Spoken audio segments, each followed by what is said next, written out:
Graças a Deus, eu cumprimento os irmãos com a gloriosa paz do Senhor.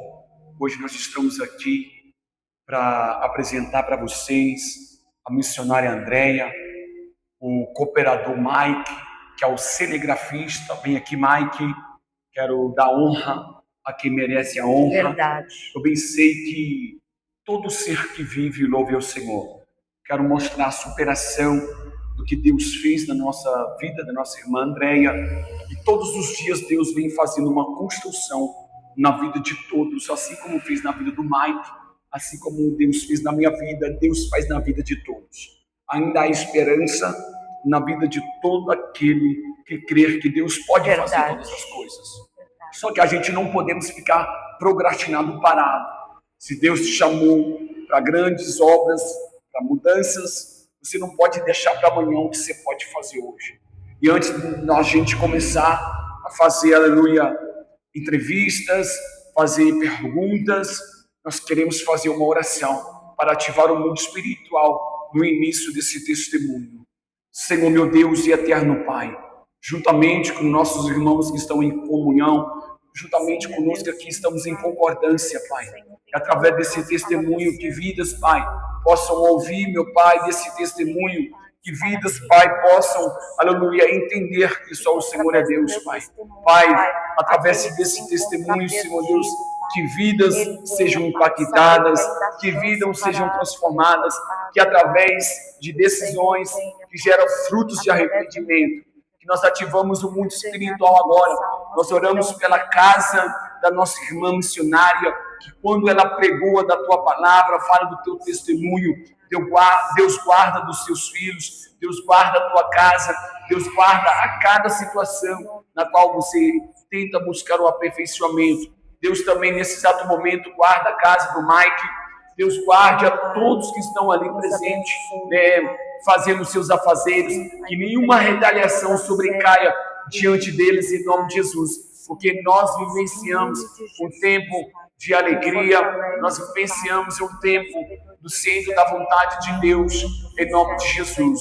Eu quero aqui agora, que o nosso irmão Mike, ele toma o seu assento, para que você possa, aleluia, fazer o que o Senhor te dá por liberdade. Sei que diante dessa ajuda que você está aqui conosco, você receberá o seu galardão perante aquilo que você serve, em nome de Jesus. Você vai andar comigo em todas as missões na qual Deus colocar a planta dos meus pés. Amém. Eu sei que nesse tempo de oportunidade, o irmão crescerá em graça, em conhecimento. Eu creio também. Em nome de Jesus. Porque todo obreiro que senta e aprende, depois está apto para ensinar o que o Senhor te capacite. Em nome de Jesus. Em nome de Jesus. Amém? Amém. Irmã, você tem a liberdade agora para contar para todo o povo de Deus aquilo que você foi antes da sua convenção. Desde quando você teve a sua infância, na vida da adolescência e na vida adulta. Toma a liberdade em nome de Jesus. Amém. Eu cumprimento todos com a paz do Senhor. Amém. E eu vou começar desde o ventre da minha mãe. Porque meu pai conheceu uma mulher e começou a ter um relacionamento, ela engravidou, ela já tinha um filho de outro relacionamento, e ali eles tiveram uma relação muito conturbada. Eu nasci e ela era uma mulher que ela traía meu pai de todas as formas, de todas as maneiras, preparava ciladas, só que ele não acreditava. Vivia aquela briga, mas não acreditava na traição.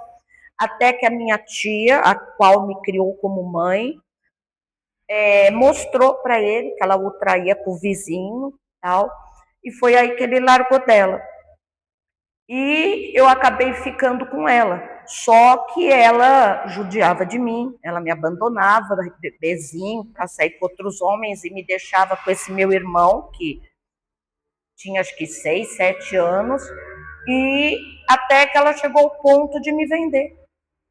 E meus avós me resgataram, minha tia, e Fiquei em posse deles pela justiça e fui criado pelos meus avós paternos. Sim. Só que nesse tempo, eu lembro vagamente também do meu pai. Por poucas vezes ele morava na mesma casa, só que ele tinha uma rejeição por mim devido ao amor que ele tinha por ela. E eu acredito que ele via a imagem dela em mim. E sempre muito distante, ele se casou novamente. E aí foi o abandono total. E eu fui sempre uma criança que eu ficava sempre quieta, de canto, sempre com aquela angústia, aquela agonia que eu não sabia definir. Nunca ninguém tocava, porque eu sabia que eu não podia ser filha da minha avó, porque ela era minha avó. Sim. Minha tia era minha tia. Então eu dizia, uma mãe eu devo ter. E eu sempre cresci com aquela vontade de ter uma mãe e um pai. Tive avós maravilhosos, fui criada em colégio de freira, uma educação exemplar. Vivia numa família que eu não posso dizer que eu via uma discussão. Nunca vi meus avós brigarem. Só que tinha algo dentro de mim que eu nunca tive bem em lugar nenhum. Sim. Aquela angústia e eram muito rígidos. Foram criados na rigidez e então eles tinham aquilo. Não era não tinham porquê, até que um dia a minha progenitora, né, a minha mãe biológica, ela liga. Minha avó arrumando meu cabelo para eu ir para a escola, só que minha avó percebeu como uma criança vai receber uma ligação, né? Verdade. E ali desencadeou que ela começou a aparecer. Só que ela aparecia para querer dinheiro. Nunca ela apareceu para dizer, olha, Andréa, eu amo você. Não. O intuito dela era me dizer assim, olha, eu te dei para uma família rica. Porque meus avós eram de uma classe média alta, eram pessoas bem de vida. Então ela queria dinheiro, pastor. Nunca ela me disse, Andréa, você precisa de alguma coisa? Ou contou a história, ou se arrependeu? Nunca. Sim. Glória a Deus. E eu fui crescendo, e nesse crescimento, sendo muito presa, eu comecei a ter rebeldia. Eu queria conhecer o mundo. Eu via aquelas luzes, até que chegou uma certa fase da minha vida, ninguém mais me segurou. Eu fui conhecendo uma pessoa aqui, uma pessoa ali, outra pessoa aqui, e começava a preencher o seu vazio. O meu vazio. Sim, eu tinha um menino na minha rua, ao qual eu, na adolescência, me apaixonei. Era um menino também de família boa, só que a índole péssimo, caráter péssimo. Me envolvi com ele, tive filho com ele, só que aí eu acordei que aquele relacionamento não era para mim. Eu fiz de tudo para tentar mudar ele, tirar ele do vício das drogas. Até então eu era normal. Só que aí eu larguei dele e fui para o mundo, conhecer o mundo. Correto. Só que o diabo, tão astuto, ele só punha quem não prestava no meu caminho. Tinha 10 bons e tinha um que não prestava e eu me envolvia com aquele. Tive chances de ter bons casamentos. Sim. E ali eu fui conhecendo pessoas, ia trabalhar em tal lugar, naquele lugar eu já conhecia pessoas que não prestavam. Até que um amigo que eu conheci, eu já tinha conhecido outra pessoa numa balada que eu ia em São Paulo, que eu era de São Paulo, de segunda a segunda, pastor, eu estava nas baladas. 11 horas da noite eu estava saindo para a rua, chegava às 6, 7 horas da manhã, dormia e aquilo era todo dia. Final de semana me juntava, íamos em 10 até 15 carros para a praia. Ia, voltava. Eu não estava bem em lugar nenhum. Eu ia para a balada, da balada a gente ia comer alguma coisa, eu não queria ficar ali. Ia para a praia, da praia eu já queria voltar dali. E era aquele ciclo vicioso. Nada me preenchia. Dormia pouco. Muito. Passava noites acordada, só que ainda não tinha me envolvido nas drogas. Sim. Era só bebida. Aí você tentava preencher o vazio com as festas, com os lugares que tinha luz. Eu precisava. Quando você acordou que aquilo não era bom para você? Demorou muitos anos. Certo. Eu vivi essa vida uns 20 anos. Certo. Aí eu conheci uma pessoa nessa danceteria que chamava Dado Beer, e esse homem me ensinou, me induziu primeiro contato com o crime. Só que até ali era um crime sem arma. Eram coisas que não eram boas, mas assim, não se usava arma, mas se ganhava muito dinheiro. Sim. Me envolvi na venda de postos de gasolina, em coisas de gasolina, e ali eu comecei a ganhar muito dinheiro, e esse meu amigo, eu contava para ele falou, vou te apresentar um amigo. Foi quando ele me apresentou um amigo que se tornou um grande amigo, mas ele era ladrão de cargas. E ele ficou besta, porque eu tinha uma mente que eu planejava as coisas, eu fazia, e ele começou a executar, porque só estava caindo o pessoal dele. Ele ia para os assaltos e caía, não dava certo. Aí eu comecei a dizer para ele, olha, faça assim, assim. Aí eu planejava. Dava estratégia. Eu fazia para ele a estratégia, e aí ele começou a ganhar rios de dinheiro. E eu ganhava a minha parte. E aí eu pus ele no meu negócio. Você dava a estratégia e as pessoas iam. Iam. Só que aí depois eu comecei a ir. Ele não queria me levar.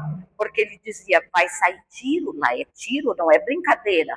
Tem aqueles carros que ficam atrás, né? E eu falava, não, eu quero ir, porque eu tinha vontade de morrer. A minha vontade era morrer. Dos 12 aos 18 eu tentei me matar. Mas não era para chamar atenção, eu queria morrer. Com 12 anos eu tomei tanto remédio que eu fiquei em coma. Por pouco não, eu queria só morrer. A minha vontade era não viver. Porque eu dizia, Deus tirou o pai, tirou uma mãe, não me deixou ter pai e mãe. Eles te rejeitaram? Me rejeitaram. Eles estão vivos hoje? O pai não, mas a mãe sim. Meu pai... Tem contato com ela hoje? Não tem. Não tem contato. Mas dentro de você tem algo que precisa liberar um perdão? Assim, existe algo dentro de ti, uma ferida ainda, devido pela essa rejeição que ela fez com você? Olha, eu achava que não, mas eu orando ao Senhor, eu vi que eu tinha. Não é ódio, porque eu não tenho ódio dela, não desejo mal. Mas devido tudo que eu passei, na minha época de menina, os pais separados, as famílias não aceitavam. Verdade. Eu deixava de ser convidada para muitas festinhas de criança, eu era rejeitada, eu passei por muitas coisas. E a família da minha avó não gostava de mim, a do meu avô acolhia. Mas eles tinham um preconceito. Sim. E as pessoas tinham esse preconceito, porque pais separados naquela época era coisa que quase não se via. E o meu próprio pai, ele dizia para mim nas nossas discussões, você não presta, você é igual à tua mãe, você vai ser igual à tua mãe. Eu era uma criança, que às vezes eu fazia uma arte, meus avós reclamavam, e ele não sabia sentar e falar, olha filha, não, ele só sabia olhar para mim e dizer, você é igual à tua mãe, não presta. E eu fui criando aquilo dentro de mim. Eu dizia, mas se um dia eu tiver filhos, eu nunca vou abandonar meus filhos, porque eu sabia a dor que é o abandono de uma mãe. E ali eu fui crescendo com aquilo, e aí eu encontrei essa quadrilha, eles eram 40 e poucos. Quando eu vi, eu mandava neles. E eles tinham um carinho por mim que nunca ninguém teve, nem dentro da minha casa. Eles me entendiam. Eu era para eles em tudo. Sim. Porque eu era de uma outra classe, porque eu era toda arrumada, a gente saía, dançava, eles me protegiam, eu namorava um, namorava outro, mas eles nunca me xingaram de um palavrão. Eles me acolheram, tanto que eu passei a praticamente morar na casa desse meu amigo. Até que ele se inventou de ir para um assalto num banco. E eu dizia, não vá. O nome dele era Nego Betinho. Eu dizia, não vá. Você não faz isso, a gente faz outra coisa. E ele foi. E nisso ele foi preso. No Banco Itaú da Avenida Ibirapuera. Sério? E ele foi preso no assalto. E foi aí que eu conheci o meu marido do crime. Sim. Porque ele ficou preso, nós arquitetamos a fuga dele do cadeião de Pinheiros. Ele e mais 15. Sério? E aí a gente arrumou um monte de carro, cada um foi num carro, eu fui, e nós ficamos naquela avenida, que é a Marginal, o pastor deve saber onde é, e nós ficamos ali. E eles começaram, lógico, compramos a fuga de um carcereiro lá dentro, teve ajuda. Eles pularam sobre aqueles muros. Só que ele foi o único que foi para o lado errado, o resto foi tudo para o lado certo. Alguns pegaram até carros que não era da gente, mas conseguiram fugir e ele voltou. E aí ele precisava de dinheiro para comprar outra fuga. E a irmã dele e eu fomos até Santos, que ele tinha conhecido esse daí que foi meu marido, que era ladrão de banco, e ele ia dar uma grande quantia e nós fomos buscar. Só que aí eu já cheirava, noite e dia. Com ele eu nunca usei drogas. Ele tinha um respeito por mim que eles usavam drogas separadas. Só que eu tinha tido uma discussão muito grande com essa minha tia, tinha ouvido coisas que eu não queria, que me machucavam, e eu fui para a casa dele, e a irmã dele estava, que ela morava junto, eles estavam usando droga e eu quis usar. E daquele dia em diante eu nunca mais parei, eu comia droga. Eu me apaixonei pela cocaína. Eu me sentia bem, eu me sentia livre, não tinha mais dor dentro do meu peito. Não tinha. Aquilo é como me curou. E ali eu comecei a andar para todo canto, praticar mais. Aí que eu ia nos assaltos mesmo, ele me ensinou a atirar, me ensinou tudo. Meu Deus. Forte. Ele me ensinou tudo que você podia fazer num crime. Correto. E ali eu conheci esse meu marido, e só que eu não gostei, assim, apaixonei por ele no dia que nós conhecemos. Só que ele se encantou por mim, ele tinha acabado de fugir de uma cadeia, estava cheio de pino nos braços, tinha se separado, e ele disse, eu vou embora para São Paulo com vocês. Eu falei para a irmã, né, para essa minha amiga, eu falei, não, pelo amor de Deus, não. E ele ficou na casa dela, levou quilos de cocaína no carro, muito dinheiro, e ficou no meu pé. Uns 2 meses, eu dizia, eu não quero ficar com ele. Ia na minha porta da minha casa de madrugada, atrás de mim. E aí acabei ficando com ele, acabei me apaixonando e usando muita droga, entrei com o crime junto com ele, só nunca fui roubar banco com ele, porque ele nunca permitiu. Mas devido às outras coisas, eu vivi coisas assim, que se eu contar tem gente que não acredita, tudo que eu vivi no crime. Eu passava no meio de tiroteio, eu dizia, agora eu vou morrer dentro de mim. Eu queria que uma bala me acertasse e me matasse, mas nada acontecia. Já era a mão de Deus sobre você, porque ele já sabia que você ia ser no futuro, né? Eu queria morrer de todo jeito. Aí eu comecei a comandar uma das favelas dele, que era lá no Avenidão. Planejei um grande assalto para eles, que eles queriam fazer e não sabiam como. E o diabo me dava a estratégia, e eles fizeram um assalto que saiu em tudo quanto foi jornal, e até hoje ninguém sabe como é que eles esconderam os carros e por onde é que eles entraram. E eu arquitetei. E ele tinha uma paixão por mim que, se você olhasse para mim e falasse que eu era boba, ele te matava. Se eu reclamasse para ele que fulano olhou para mim feio, ele ia matar. Ele era uma pessoa que todo mundo falava, os amigos dele falavam, loira, eu não sei como você cheira com ele, porque quando ele cheirava, todo mundo saía de perto dele. Sim, um Ele dia... manifestava. É isso. Hoje eu entendo. A minha cama era aquelas, antigamente, na minha época, aquelas de arame, assim, era da moda. E no guarda-roupa ela refletia, parecia uma aranha. E ele achava que era uma aranha. Um dia, e ele ficava com a arma na mão, pra cá, pra lá. Aí um dia ele me pegou pelo pescoço assim, começou a apertar. Eu disse: você quer me matar? Aí ele caiu em si, me pediu perdão, mas ele ficava com as armas dele, ficava mirando no guarda-roupa. Só que eu não tinha medo. Eu disse: se ele me matar, ele ia preso, voltava, ele ia fazer os assaltos dele, eu ficava, eu saía, eu passeava, eu pintava, eu bordava e ele voltava. Até que as coisas começaram, eu digo que a mão do Senhor. Ele tinha uma ex-mulher que odiava ele, e ela entregou ele para o pior inimigo dele, quase matou ele. Olha aí.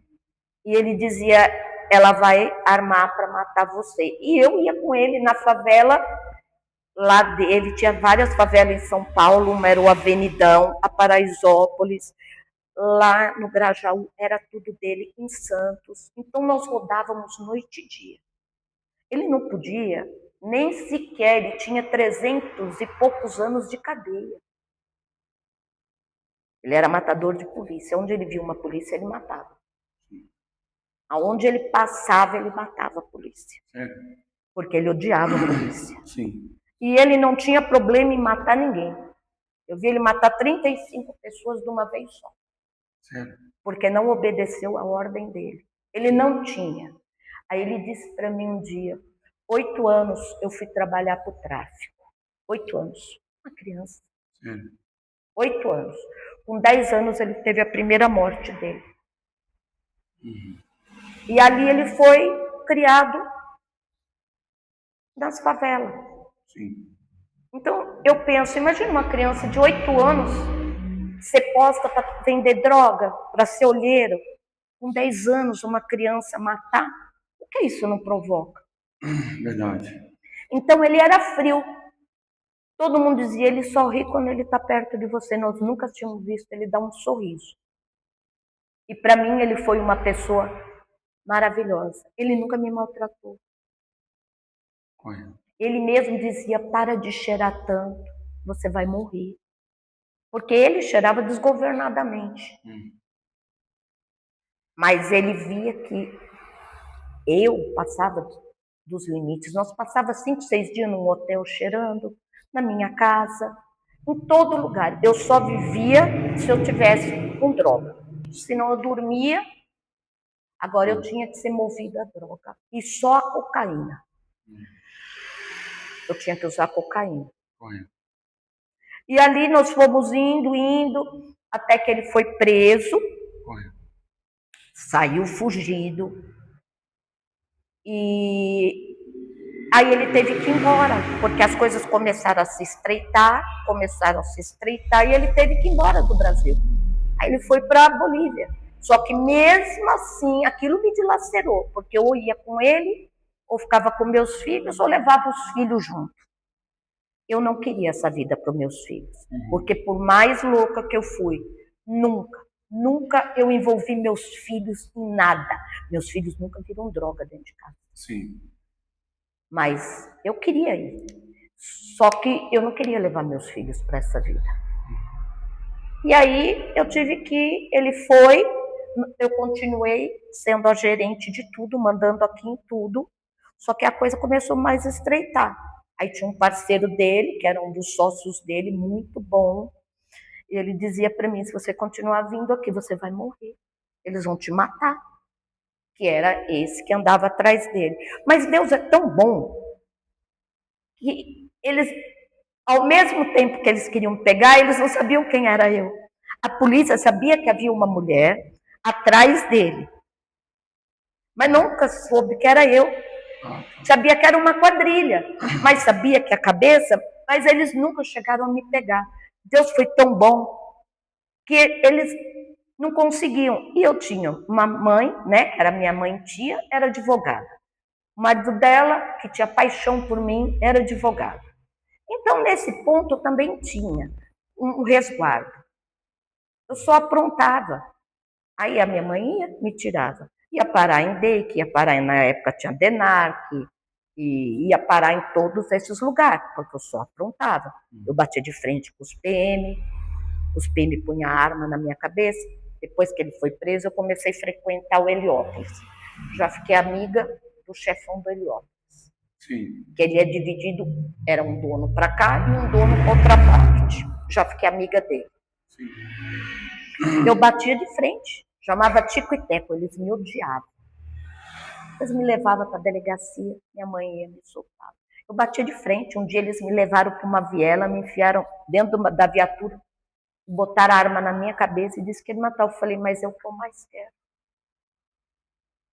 E não me mataram, me largaram lá, eu só atravessei, e porque eu conhecia tudo, que lá é um labirinto. Sim. Ali eles saíam dando, aí andava com a turma desse dono da Boca, do negão lá, aí, e eles eram loucos, dava tiro na polícia, nós andava nas vielas de macharré e eles dando tiro. Aí eu também dava tiro na polícia, e era assim minha vida. Só que o senhor foi estreitando. Nessa época, até que esse meu marido voltou da Bolívia, ele disse, não, vou te levar embora, porque você tá demais, você vai se matar. Do nada, ele precisou fugir de novo, porque o negócio veio para cima dele, porque ele era, a polícia queria pegar ele de todo jeito. E ele sabia que se pegasse ele dessa vez ia matar. E ele precisou, foi uma coisa assim do nada, ele ia embora. Eu me envolvi depois com uma outra pessoa, vivi um tempo, mas gostava dele. Ele tornou voltar ao Brasil. Sim. Tirou essa pessoa da minha vida, mas eu não consegui ir embora com ele de novo. E eu vim parar em Itatiba. Aí eu dei uma sossegada. Sim. Aí tive mais dois filhos, fiquei com 4, eu dei uma sossegada.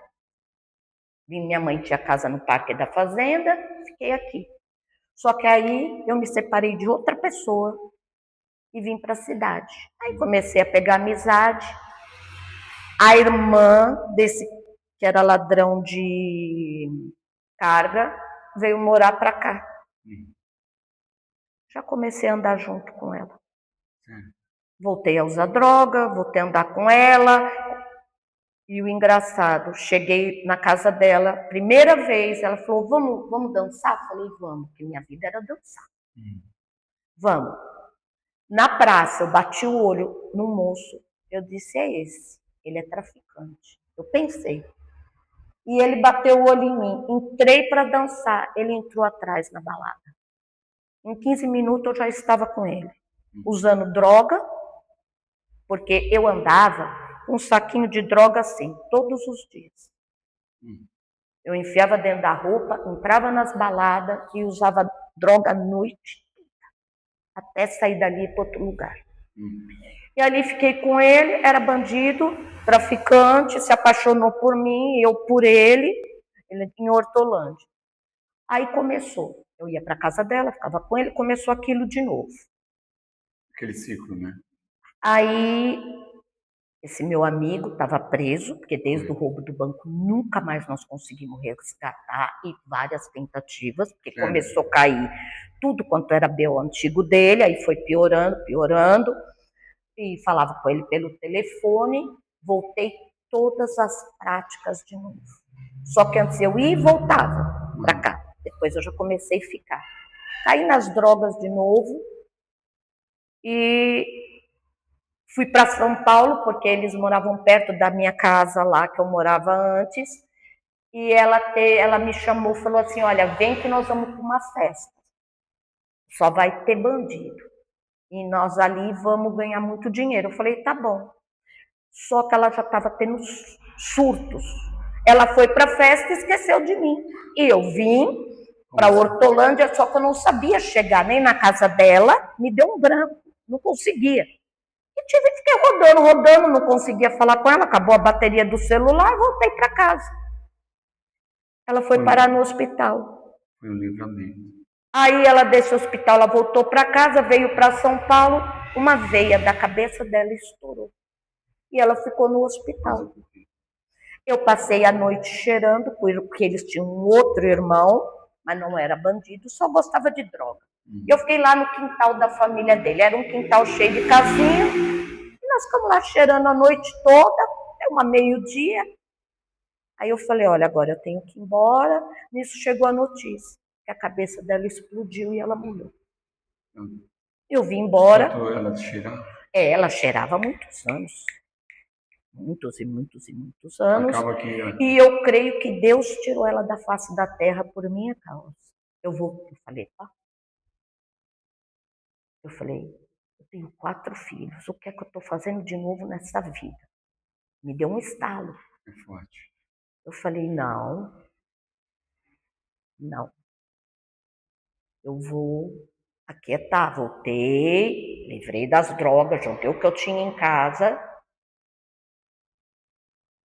Continuei vivendo a minha vida. Eu nunca gastei dinheiro com droga. Eu saía daqui, passava na favela em São Paulo. Eu falava para ele, olha, eu quero tanto. E só droga pura. Droga misturada, não que nunca eu cheguei a usar. Cheguei, droga de biqueira. Mas eu usava só droga pura, cocaína pura da Bolívia. Sim. Hoje, esse meu marido, ele é o maior plantador lá. Ele é um dos maiores.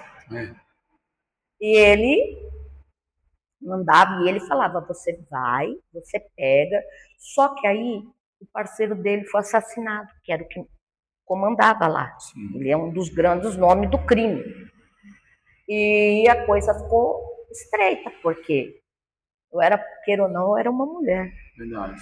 E aí eu comecei a me afastar, fiquei aqui, só que aí eu comecei a criar umas amizades, mas nunca deixei aqui Itatiba. Eu não aprontava. Eu era a mãe das crianças, a mulher certinha. Daqui para Atibaia, para todo lugar. Aí eu conheci uma amiga aqui e nós começamos a sair. Só que ela só bebia, até que eu sei, até hoje ela não usava droga. E eu também, eu nem gostava muito de beber, eu só bebia quando eu usava droga, mas não era aquela coisa, eu amo beber. Eu me viciei na bebida. Aí eu bebia noite e dia. Sim. Quando ia para as baladas. Chegava nas baladas, bebia. E aí abriu uma balada em Atibaia. Foi aí que eu conheci o diabo. Fui pegar lá, era que nem cartão de banco. Você entra, eles te dão para você pegar bebida, comprar cigarro. E eu tô no balcão e chegou um moço que eu olhei e eu disse, meu Deus, era a coisa mais linda do mundo. Aí ele falou para mim assim, se eu te pedir, você pede uma bebida para mim? Porque se eu pedir, vou ficar aqui horas. E você não. Eu falei, tá bom. Ele falou, e pede a sua no meu cartão. Eu falei, tá bom. Ali eu dancei com ele uns 15 minutos, não largou de mim. Ele falou, olha, esse cartão eu vou te dar. Pode usar ele a noite toda, guarda o seu, que eu não ia pagar nada, e você vai usar esse. Aí eu fiquei meio assim. O homem depois me sumiu do nada. É como se nós estivéssemos falando aqui. Eu virei para falar com a minha amiga e ele sumiu. E aí eu dizia para ela, você viu? Porque nós estávamos grudadas, você viu? O músico estava dançando, que coisa mais linda. Ela falou, eu não vi ninguém. Eu falei, ele me deu esse cartão, disse que eu posso gastar. Eu falava, como você não viu? Eu falei, nós chegou a te esbarrar em você estava dançando junto. Que aqui era só country que a gente ia. E aí ela disse, não, Andréa, eu não vi você dançar, acho que você já bebeu demais. Eu disse, eu não bebi. Tanto assim, eu estava dançando. Aí eu brinquei com ela, tá com inveja só porque ele era lindo. Ela disse, não, eu não vi você dançar com ninguém.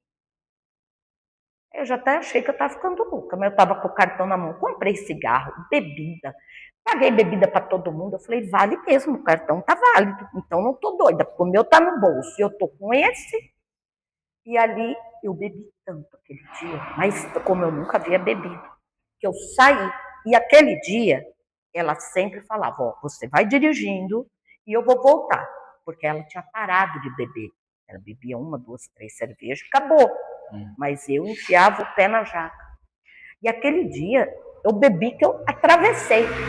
E eu ia voltar sozinha, porque ela ia sair com o namorado dela. Só que Deus, ele é bom demais. Porque o que ele fez? Ele fez lá um mover, ela falou, não, vou te levar para casa. Eu eu fui desacordada, dormi 2 dias. É forte. E aí passou. Ela disse, pelo amor de Deus, você não pode continuar bebendo desse jeito. Se eu não venho trazer você, só que aí eu voltei lá de novo, a gente só ia lá. Não pagava para entrar porque ficamos amiga dos seguranças. Tudo, o diabo, ele fala, olha, em São Paulo eu entrava de graça em tudo quanto era balada. Aqui, pelas redondezas, eu passei a entrar de graça também. Sim. Porque as pessoas viam graça na gente. E começou, ia para os melhores rodeios, nós não pagava nada, era tudo de graça. Então o diabo começou a abrir portas, ele falou, bom, Deus tirou ela de lá, agora eu vou botar ela aqui. E ali, outra vez, eu encontrei esse homem. Esse moço, e ele me deu outro cartão. E nós começamos a dançar. E eu disse, não, agora dessa vez ele não vai sumir. Não consegui mostrar para ela. Ela do meu lado, eu não tinha forças para cutucar ela. Só que eu não entendia que era isso. Hoje eu venho entender que era o diabo querendo me matar. Atravessei bêbada novamente. Bebi, mas bebi a mesma cena para me matar.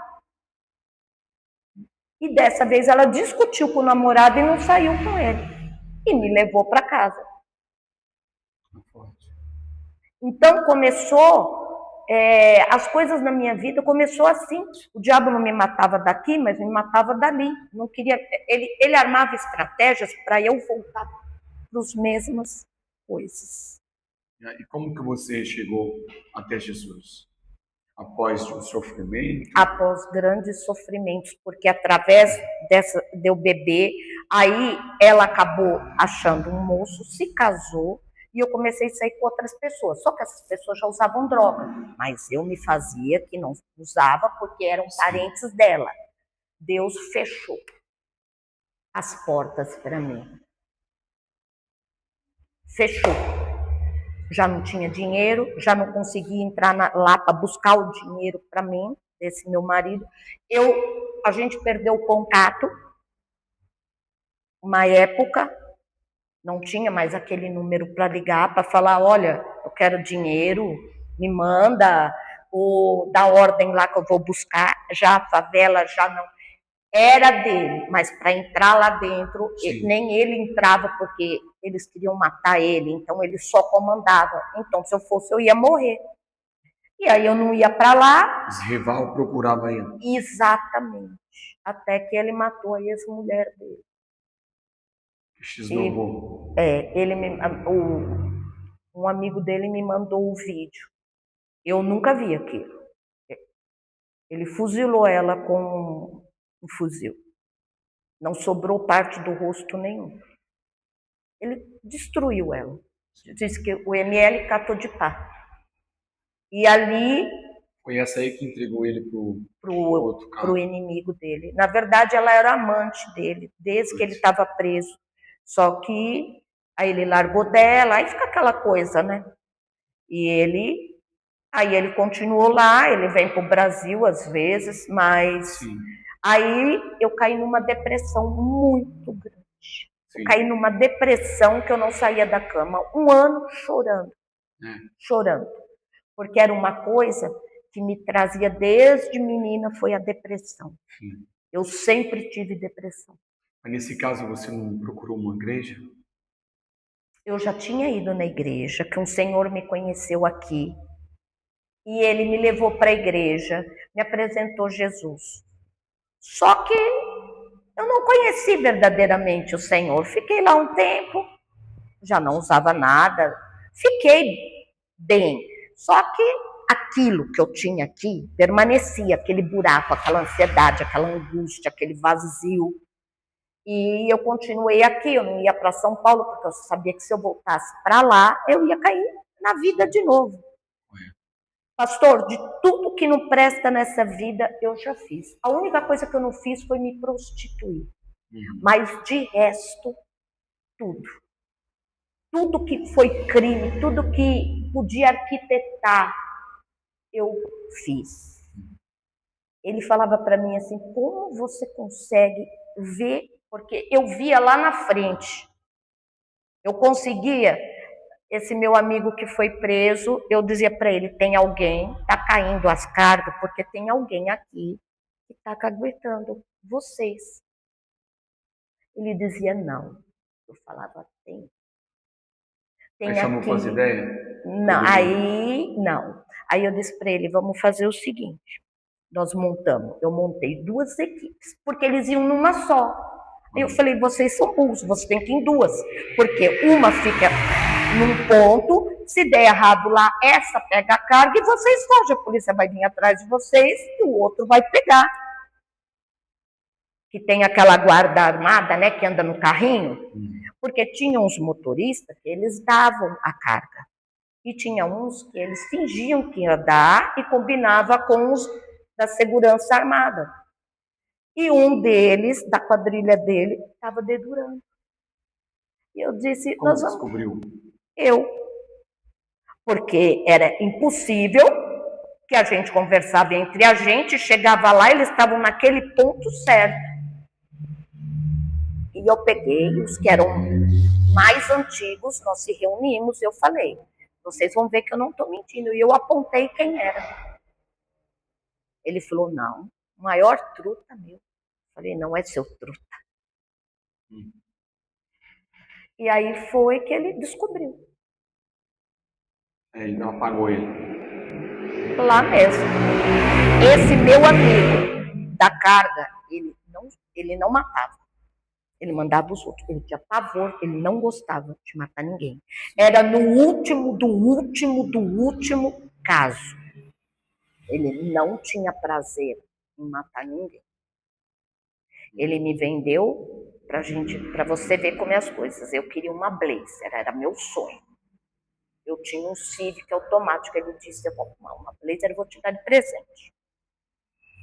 Passou uma semana, ele falou, vem cá. Era de tarde, eu fui na casa dele, ele falou, seu presente. Me deu uma Blazer. Automática, coisa mais linda. Andei com a Blazer 1 mês. Só que uma pessoa foi na porta da minha casa, que era o meu primeiro ex-marido, que ele não aceitava a separação. Tentou me matar de todas as formas e não conseguiu. E eu acho que ele mandou puxar a placa. E era um dublê. Mas ele não sabia, o meu amigo. E eu conhecia de quem ele pegou a Blazer, ele comprou. Mas eu não tinha intimidade, só conhecia. Era ladrão. E essa que é a minha advogada, que é hoje, nós tínhamos saído, eu, minha mãe e ela, para comprar os presentes de Dia das Crianças, que eu só tinha 2 filhos nessa época, nós compramos os presentes. Viemos para minha casa, aí minha mãe ficou encantada com o carro, porque não imaginava que eu tinha arrumado o carro daquela maneira. Pus o carro na garagem e a minha mãe foi embora e eu fiquei batendo papo com essa advogada, porque ela era minha amiga. Então, bateu o pau em casa, eu saí no portão, a porta ficava aberta, e falou, você é André?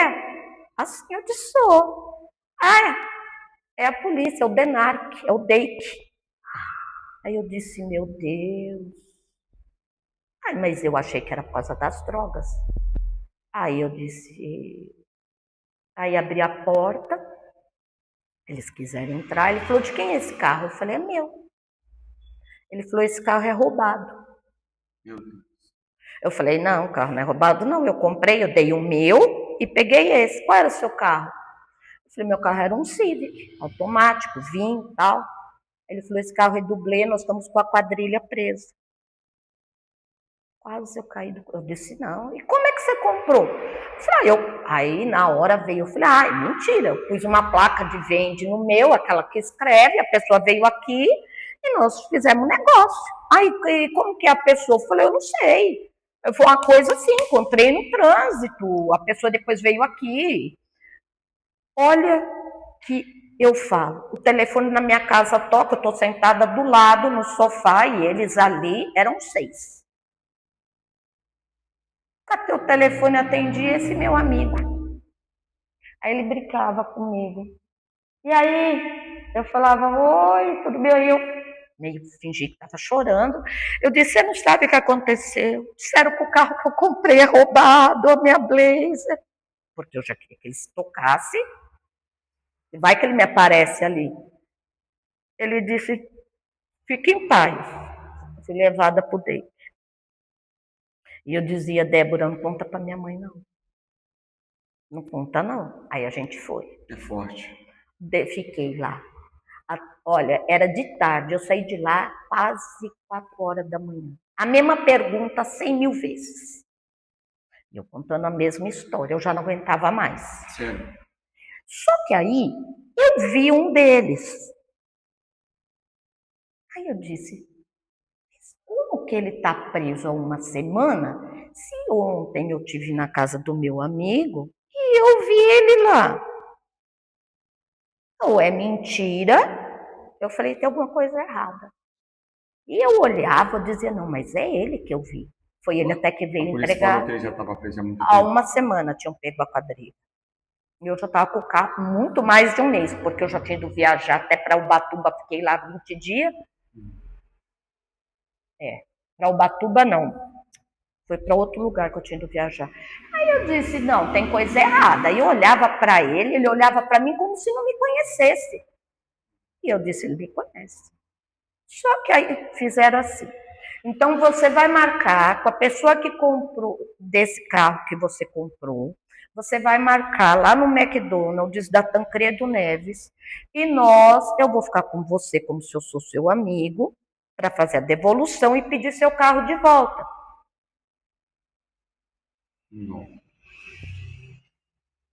Aí essa minha advogada ligou para esse meu amigo e explicou o que era para fazer, que tinha que pôr o carro lá de alguma forma, no McDonald's, no estacionamento. E eu com a Blazer. Ficamos o dia todo lá no McDonald's. Você não marcou com ele esta hora? Eu falei, eu marquei, eu tenho culpa que ele não vem? E passa a hora, passa a hora. Eu não sei como que eles puseram o carro, porque nós estávamos de frente ao estacionamento. Não tinha como não enxergar alguém pondo o carro. E ele não se distraiu. Pois eles puseram o carro lá, ninguém viu o meu carro, eu perdi só a Blazer. E no fim não perdi, porque não gastei nada. E devolveram o meu carro. O meu carro era normal, ninguém viu ele. Você saiu da McDonald's e já estava lá. Aí vocês falaram. Ele não, a polícia, aí ele falou, você estava de complô com eles, como que o carro veio aparecer? Eu falei, você estava comigo aqui, como você não viu pôr o carro também? Aí eu, não podia fazer nada, porque prova contra mim não tinha. Ele já tinha pego quem fazia isso, porque ele já estava atrás dessa quadrilha há muitos anos. Sim. E eu sei que meu carro apareceu, peguei o carro e fui embora. E não conseguiram me incriminar. Uhum. E aí eram gêmeos. Sério? Esse que eu vi lá, que estava uma semana, ele era gêmeos com o outro. Porque depois dali eu fui para minha casa, dei um tempo, e fui para a casa do meu amigo, o outro estava lá. Eles eram gêmeos. Eles eram uma quadrilha que estavam procurada. Aí esse meu amigo acabou acertando as contas com eles, porque ele falou, eu pedi um carro para ela. Era um carro bom. Sim. E essa era a minha vida. Eu tinha tudo do bom e do melhor. Tudo que o dinheiro podia comprar, eu tinha. Carro, roupa, sapato. Após, eu quero contar agora que você conte para os irmãos, após quando você aceitou Jesus.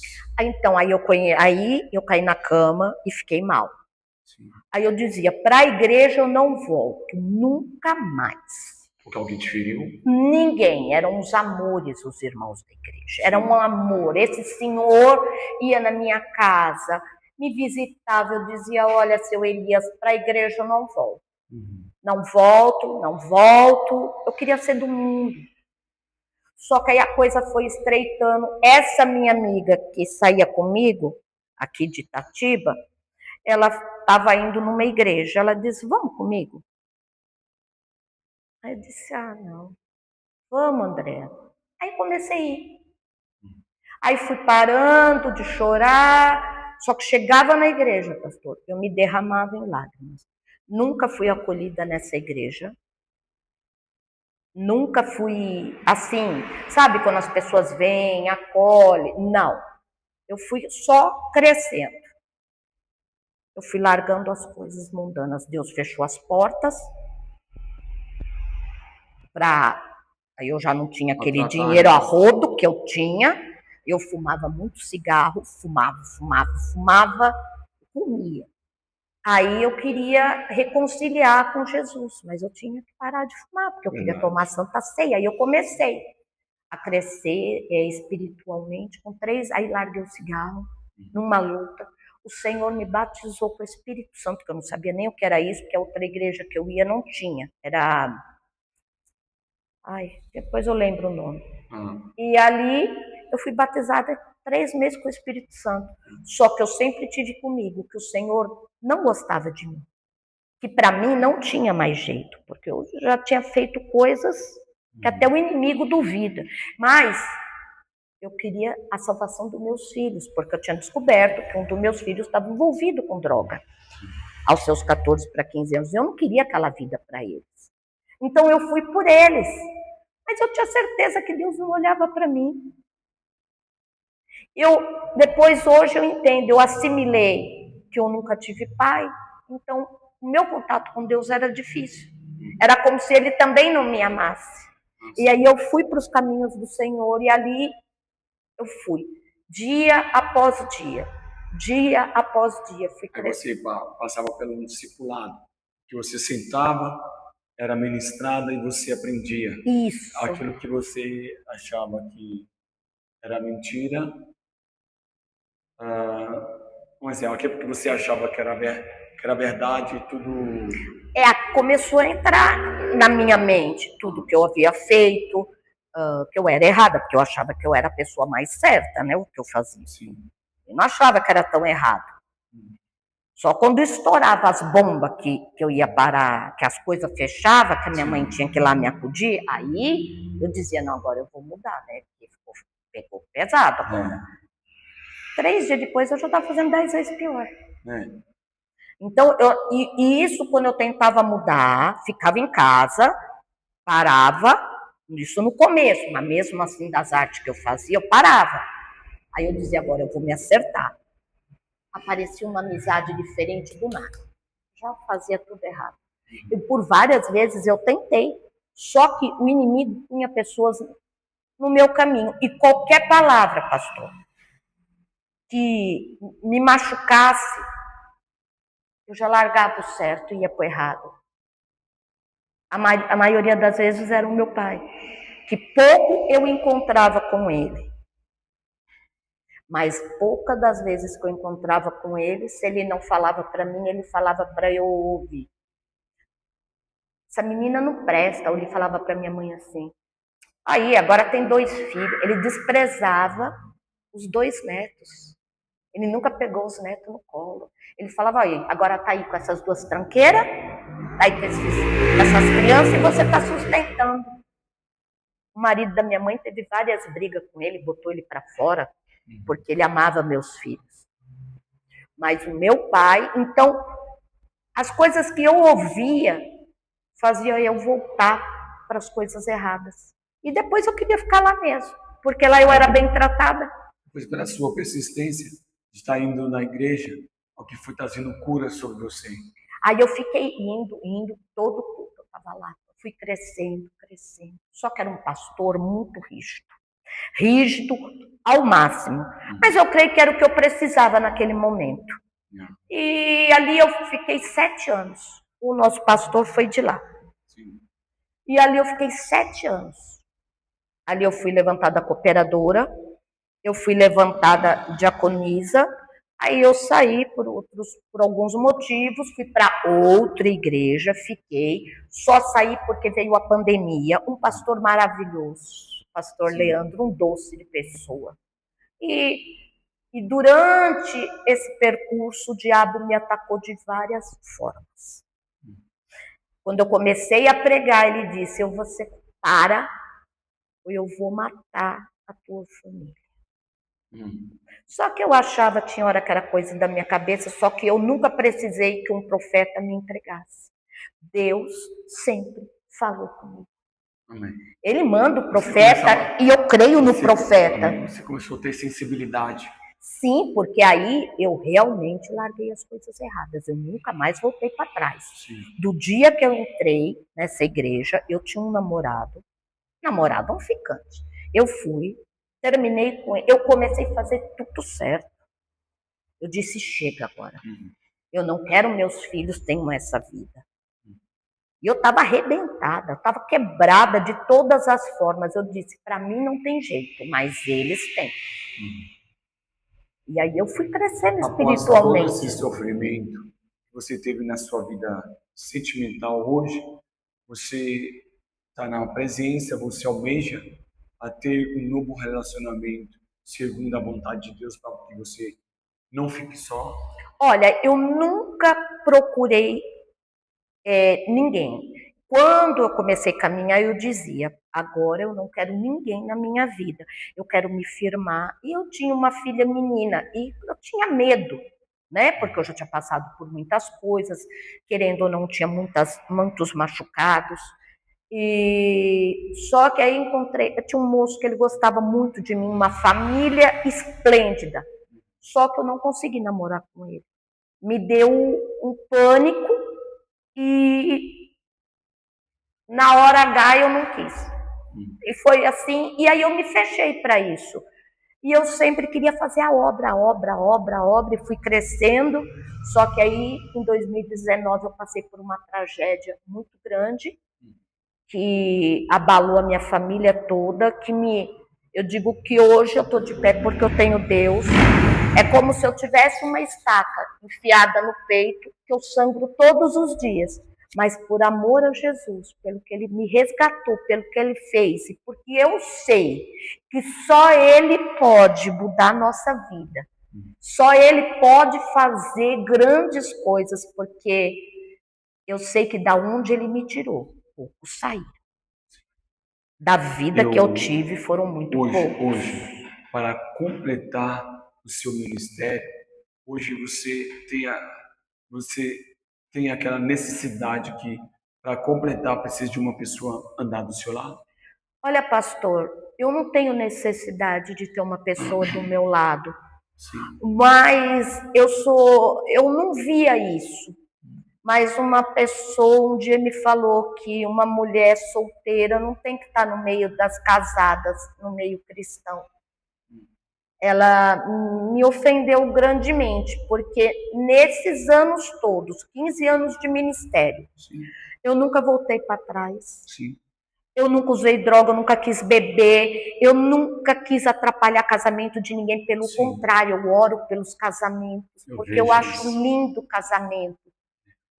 Mas eu quero declarar sobre você que a Bíblia fala que não é bom que as pessoas fiquem só. Sim. Mas eu quero declarar sobre a sua vida sentimental que em tempo oportuno Deus ele vai colocar uma pessoa que vai se completar o seu chamado.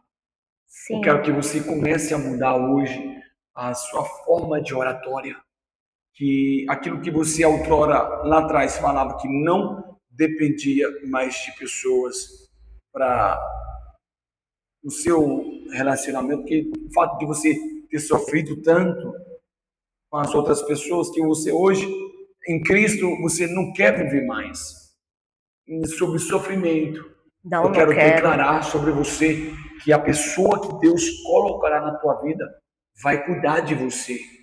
A pessoa vai te completar com aquilo que você precisa, segundo a vontade de Deus. Deus vai te dar um casamento abençoado. Deus ele vai te dar um homem que cuide dos seus filhos, por mais que hoje eles estejam grande, aquela tristeza que ainda tem dentro de você, o Senhor vai completar com alegria. A Bíblia fala para você no Salmo 126 que o povo estava cativo.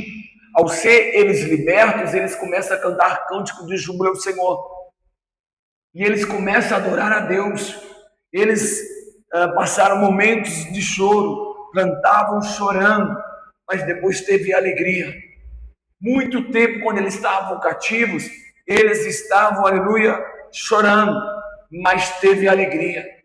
Na sua vida, às vezes, teve muito choro devido a umas escolhas.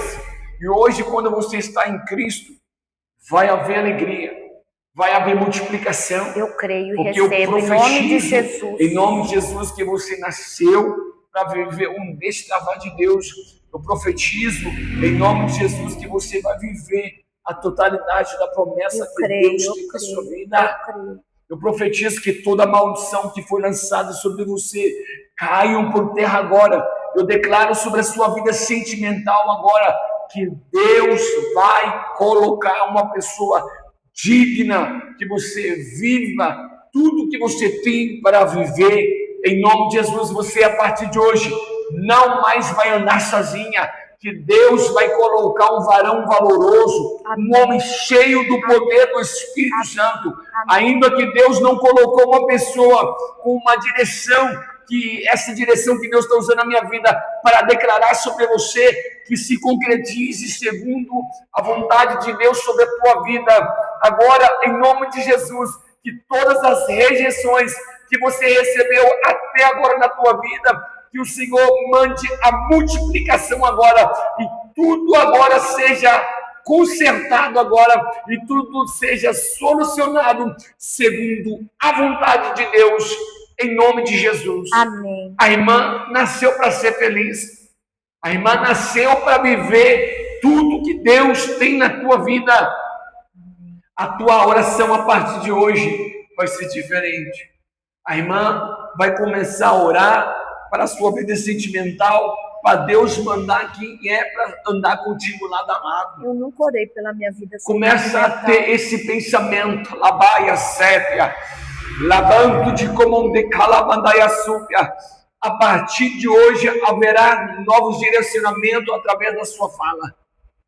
Tudo aquilo que você semear, muito você vai colher, porque a Bíblia diz no livro de Provérbios 18, ao seu versículo 21, aquilo que você vai semear é o que você vai viver. Então começa a fazer novos tipos de orações, que o ano de 2026 será o ano de colheita para cada oração que você oferece diante de Deus. Amém. E eu queria deixar para as pessoas que ouvirem o meu testemunho, que estejam no que eu já vivi, no que eu já fiz, que vocês venham se arrepender, que vocês venham para os caminhos do Senhor, porque aquele vazio que eu tinha, aquela angústia, eu não tenho mais. Depois que eu passei para os caminhos do Senhor, se eu estou aqui, eu estou bem. Se eu estou na casa do Senhor, eu estou melhor ainda. Se eu estou fazendo a obra, eu estou. Não vale a pena. Eu era um tapete. O que vai completar agora é a próxima pessoa que Deus vai colocar na tua vida para ser um ombro amigo, né? Para te dar a direção, porque uma mulher precisa de um sacerdote. De um sacerdote, a mulher precisa de um provedor que te ajuda a você a solucionar aquilo que você não consegue. Porque eu sou o homem e a mulher da casa, né? E chega uma hora que os lombos fica pesado. Mas entendeu? Que eu digo para as pessoas, não deixe Jesus. Vem o luto, passei pelo luto, passei pela tragédia, quase perdi minha filha num grande acidente, tudo no mesmo. O diabo, ele ataca, mas ele não tem força para definir o meu e o seu futuro. Satanás não pode, ele só pode fazer o que Deus deixa ele fazer. E Deus vai nos provar, ele vai nos provar para nos aprovar. Porque nós passamos pelo estreito. Não é que você vai vir para os caminhos do Senhor e é conto de fadas. Mas é a verdade, porque do diabo é mentira. Tudo que nós vivemos lá fora é mentira. Verdade. É uma alegria falsa. Agora, nos caminhos do Senhor, quando eu sorrio é para valer. A alegria que eu tenho aqui dentro, quando eu estou louvando, quando eu estou adorando, quando eu estou em mistério, é verdadeira. Não tem lugar melhor que o Senhor. E eu digo que eu não pertenço a esse mundo. Eu pertenço ao céu. Amém. Eu quero que você libere uma palavra profética por esta pessoa que está te ouvindo, que está passando por um momento difícil. Eu quero que você dê uma palavra, uma oração de motivação e deixa o Espírito Santo tomar sua boca para dar direção para essa pessoa que vai te ouvir nesse exato momento. Que o Senhor venha te dar a direção, venha confortar o teu coração, que você venha olhar somente para o Senhor, porque o Senhor é quem dá a última palavra. Pode ser que você esteja numa enfermidade que o médico disse é o fim, mas o Senhor é o médico dos médicos e Ele vai te curar. Não é que Ele pode, Ele vai.